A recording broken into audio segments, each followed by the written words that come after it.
Okay, so it looks like on my end it's 1:15, so I'll go ahead and get started. That way we can kind of keep rolling. So there's a lot of really awesome sessions today. Hi, my name is Shelby Bandel. I am a clinical psychology doctoral student, but I work in the New Jersey Gun Violence Research Center doing research there.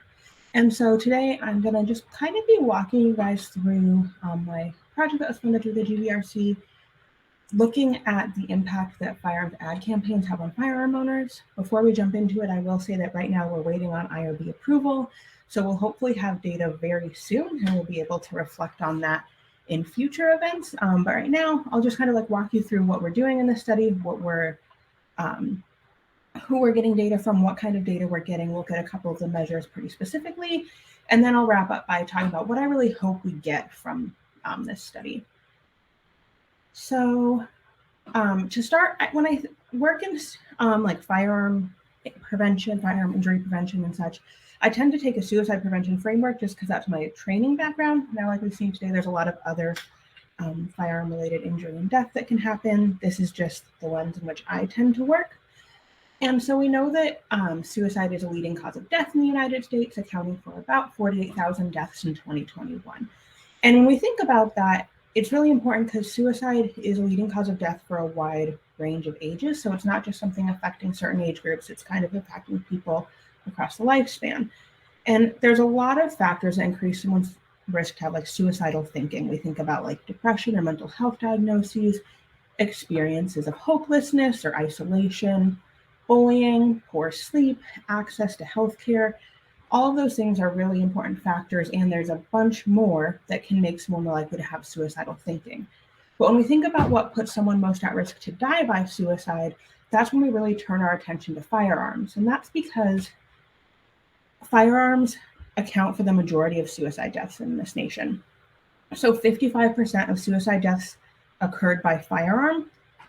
However, in that same year, only about 5% of people will attempt using a firearm. So you see this really big discrepancy between the percentage of attempts by firearm and the number of suicide deaths by firearm. And that's because firearms are highly lethal when they're used in a suicide attempt. So if someone uses a firearm in an attempt, 85 to 95% of the time they will die. And we know that suicide risk is 5 times higher in homes that have firearms.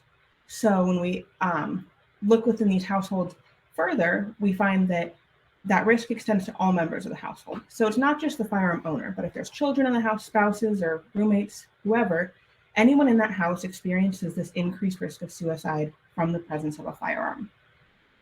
That risk can be further increased when firearms are stored unsecured, so meaning they're unlocked and loaded. And so we know that firearms are this risk factor for death by suicide, and not just the presence of the firearm, but also how that firearm is stored has an impact on that. So the question then becomes, well, what do we do? Because that's like, really sad statistics we're looking at. And that's where we really lean into secure storage. And when we talk about secure storage, there's a lot of options for how we can do that. We can store firearms in a locked location. We can use a locking device, such as a cable or trigger lock. We can store firearms unloaded or separate from ammunition. Or we can talk about storing firearms away from home, as we see in a lot of these really awesome state storage maps that provide options for that. And this is really helpful because we know secure storage is a viable option for suicide prevention. Here in Allie's talk, she outlined some of the research that's shown how secure storage worked as a suicide prevention technique with the Israeli Defense Force. However, we're still kind of getting our feet under us on terms of, well, how do we get the secure storage messaging out there? And there's a lot of talks today talking about the role of messengers in this. And so there's a lot right now going on, as we've seen, about who's credible to talk about secure storage. So leaning into leveraging the voices of law enforcement and military personnel, because we know that firearm owners perceive them to be credible sources. We know from some research that notifying people of locking devices in brief little notifications, either like at the point of sale or as part of a lethal means counseling clinical trial, seem to increase locking device use. So having like conversations about those instead of just having tables set where people can come pick them up without any interaction, as well as lethal means counseling is promising in its ability to increase secure storage. And these are all really awesome things that we're learning and really fantastic things that we can leverage to hopefully increase secure storage moving forward. My interest deviates a little bit from these because these tend to be like more interaction based, or like we're thinking like, how can like a professional, like a counselor, have a conversation like this? How can a military member have a conversation like this? And what I'm really interested in are more broad societal level things that people are interacting with and how those impact secure storage. And so that's where I take this turn in our conversation and talk about firearms ad campaigns. So there's a lot of firearms ad campaigns that we'll see, but they're mainly put out by the National Rifle Association and Brady and the Ad Council's End Family Fire. If you've seen either of these, you know that they're going to put out pretty different messages and ideas about what we should be doing with our firearms. But these are things that people see a lot. They're on billboards, they're on ads before YouTube videos, they're on TV, and that could be a really cool way to leverage secure storage, because if people are seeing it so often, maybe that could have an impact. That said, we don't really know about the impact that these ad campaigns have. And despite this, we see that like End Family Fire kind of makes a claim that, well, it's been seen by a lot of people, and it's like reaffirming that responsible gun ownership saves lives. And we really want that to be the case. I think as gun violence researchers, we'd really like to see that these are having a positive impact, especially like the End Family Fire ad campaigns, but we don't necessarily know the impact that they are having. And so the goal of this project is kind of answer that question. So we want to look at how are firearm owners and non-firearm owners impacted by firearms ad campaigns. And we're going to look at a few different things that might be impacted, including how they're impacted emotionally, how it impacts their plans to purchase firearms, and how it impacts their openness to firearm storage. And so what we're going to do in this study is we're going to recruit 400 people through Qualtrics panels. We're going to do 200 that are firearm owners and 200 that are non-firearm owners. And then each group will be randomized so that 100 of the firearm owners see an NRA video and the other 100 see an End Family Fire video, and the same thing for the non-firearm owners. And so to talk a little bit specifically about these videos and how they differ, this NRA video has a man talking about how, he's so happy that he had his firearm on the ready on him because when something happened at a barbecue, he was able to return fire and save lives. And so really emphasizing the importance of having your firearm on you ready to go at all times. Contrast that with the End Family Fire video, which shows a conversation between a father and son, which throughout that conversation, the father comes to learn that the son knows a lot more about where the firearm is in the home, how to access that firearm, and has some ideas even about his need to access it to keep the family safe. And so these two videos kind of are on opposite ends of this secure storage spectrum that we think about. And so that's kind of why I chose them specifically. So before people get to the videos, though, we are just going to get some general data from them. So that includes things like general demographics, like age, sex, race, that sort of thing. We're going to get information related to their firearm ownership. So not just do they own firearms, but the type of firearms they own. Have they purchased a firearm since the firearm purchasing surge began in March 2020? That sort of thing. We're going to collect data on their history with suicidal experiences, including like suicidal ideation, suicidal cognitions, suicide plans and attempts. And then also a couple measures of individual differences, including how well they tolerate uncertainty and distress. Those are because we know those two measures might be particularly important for firearm owners based on some recent research. And then I'm going to get into what we're going to actually be measuring pre and post those videos. So before and after people view those videos, all of the participants are going to complete a momentary positive and negative affect schedule. And if you're not familiar with the PANAS for short, what it is it just gets at like how people are feeling. So that's going to be our measure of like emotionality. And we're going to adapt it so that it's like in that moment, how do you feel? We're also going to have them tell us their intent to purchase firearms in the next 12 months, both before and after the video. We then will have some measures that firearm owners specifically will fill out for us before and after the video, including their perceived, how helpful and harmful they perceive different storage mechanisms to be, and their openness to secure storage options.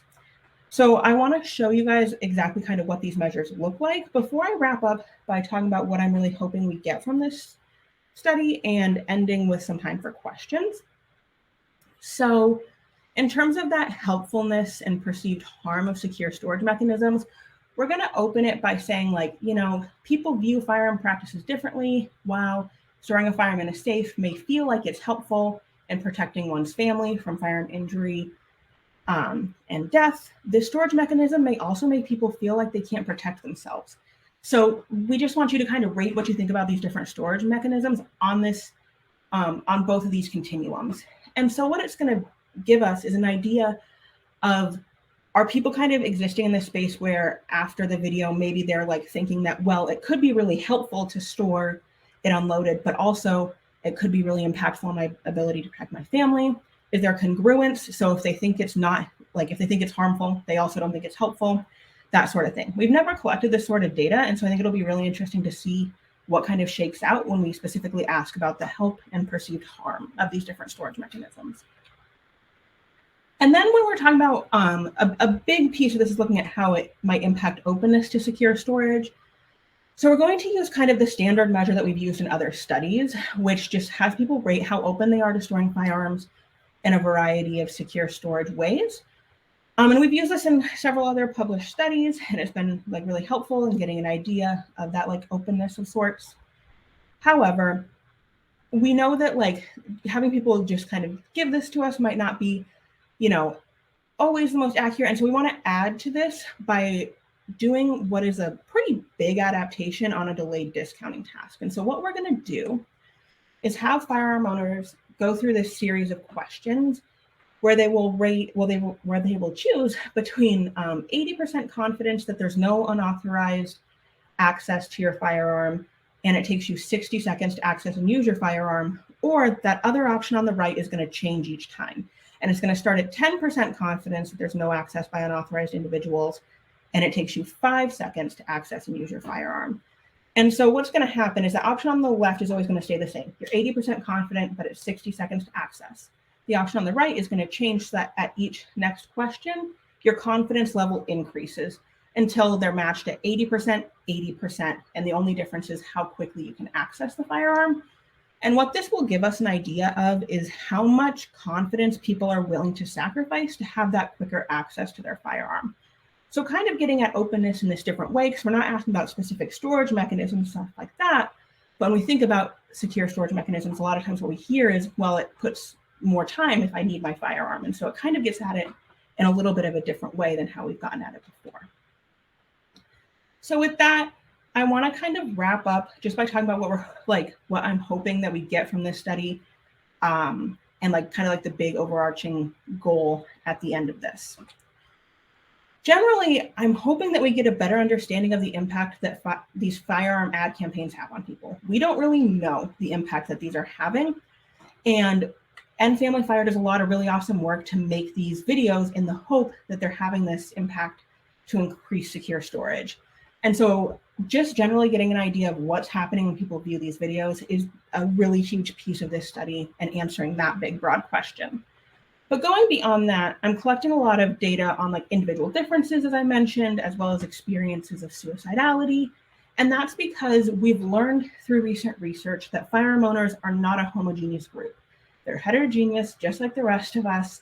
And so I want to be able to look at different individual characteristics to see if that may make certain messages more salient to certain people.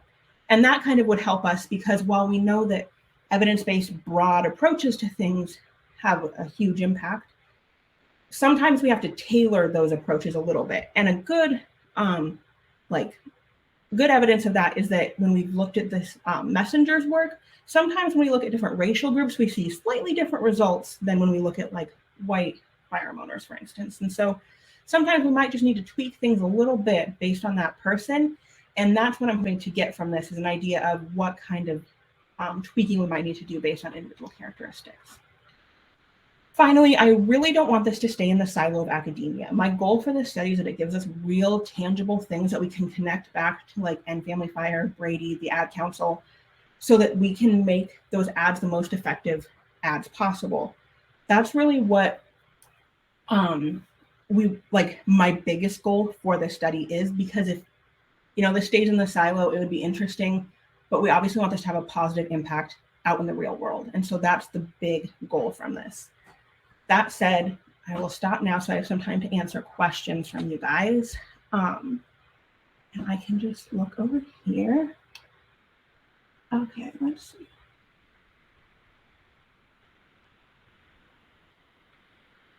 Yeah, so the question about a particular population, generally when we do that 200 firearm owners and 200 non-firearm owners, I'm not doing any kind of like population matching besides that, but I am collecting that data on like age, race, that sort of thing, so we can look at how that maps onto the impact that these different things have. So while we're not like selecting for specific populations, I do want to assess the impact that these have on specific populations. Karen, I hope that answers your question. Yeah, same thing, Katie. So we're going to get that information on like if they are, purchased since March 2020, so surge purchasers, so to say, or if they're people that haven't purchased in that time. If they're first-time surge purchasers, so they purchased their first firearm since March of 2020, or if they're established surge purchasers, like is what we tend to call them, and those are people that owned a firearm prior to March 2020, but then purchased an additional firearm in that time frame. Joanna, that's a really good point. We don't have anything in there right now asking about if they've seen those sorts of ad campaigns or if they're familiar with the organizations. I think that's a really interesting point and definitely something I'm going to write down, because obviously that could have an impact if you're more like familiar with like the NRA. Obviously, maybe like that video is going to speak to you more. So yeah, I really appreciate that point. It's not something that we had thought about. Let me just okay. And then trying to read these as they come up. So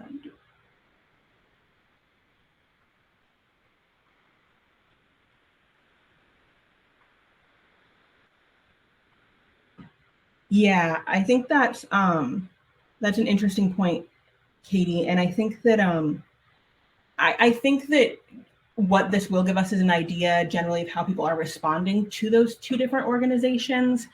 So we'll get kind of an idea of how people are responding to an End Family Fire ad, which is rooted in Brady, versus the NRA ad. And so it'll give us like a general idea of that, but not necessarily like specifically kind of asking about those.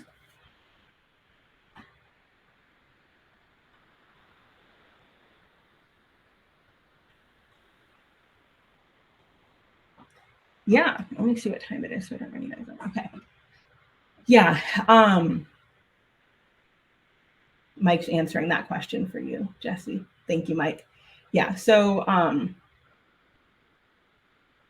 we're really hoping that we can leverage that with them. Like I said, that's like the big goal of this study, I think, is not just to write papers off of this, but to give them some of this information, because we want to be connecting this back to those sources and hopefully, helping them to develop the most effective ad campaigns possible. And it's really helpful because I work with Mike, and Mike is tied in with them as a like consulting and stuff.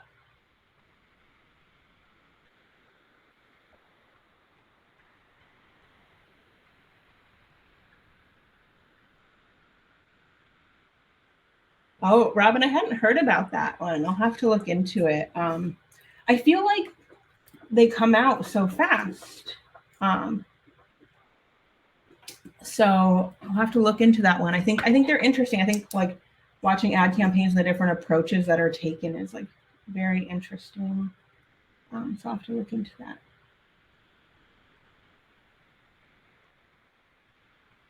Yeah, thank you, Katie. We are hoping that we get through the IRB quick and can kind of move on to data collection, but we will see.